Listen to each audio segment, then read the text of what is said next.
జిల్లా ఇబ్రహీంపట్నంలో వరుస చోరీల ఘటనను పోలీసులు ఛేదించారు. ఇబ్రహీంపట్నంలోని కొండపల్లి మున్సిపాలిటీలో 4 సభ్యులుగా ఉన్న ముఠా వరుస చోరీలకు పాల్పడుతోంది. కేసును సీరియస్గా తీసుకున్న పోలీసులు రంగంలోకి దిగి వేటాడటం మొదలెట్టారు. ఇక నిందితులను ఎట్టకేలకు అరెస్ట్ చేశారు.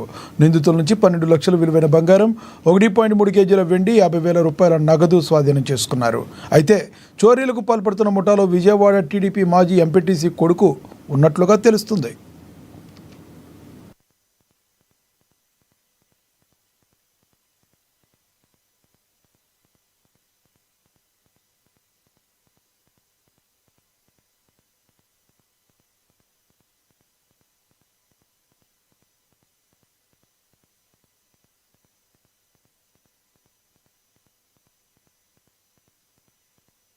Crime number 347/2025.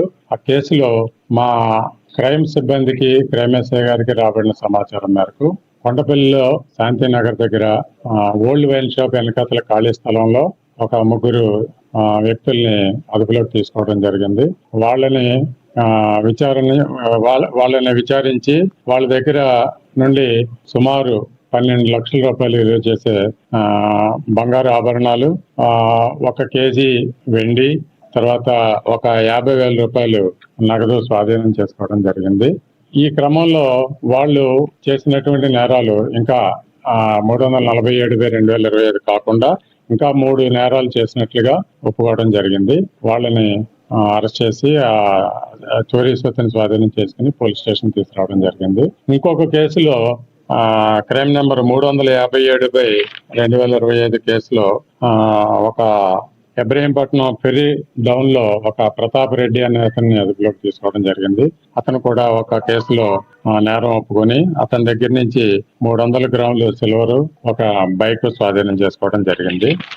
ఇక వివరాల్లోకి వెళ్తే గత నెల 30వ తారీఖున కోడే సింధు అని కొండపల్లిలో ఉంటారు ఈవిడి, శాంతినగర్ లో. ఈమె గారు భర్త ఫ్యామిలీ మెంబర్స్ తోటి షిరిడి వెళ్ళడం జరిగింది 26వ తారీఖుని.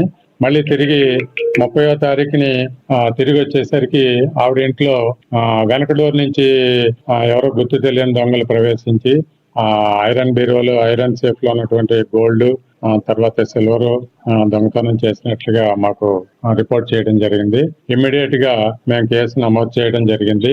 ఈ క్రమంలో ఎన్టీఆర్ జిల్లా police commissionerate CP commissioner of police Shri S V Rajasekhar Babu గారు ఇమ్మీడియట్ గా స్పందించి వెంటనే దాన్ని దర్యాప్తు చేసి ఆ దొంగల దోషులను పట్టుకొని చోరీ సొత్తుని స్వాధీనం చేసుకోవాలని ఇచ్చిన ఆదేశాల మేరకు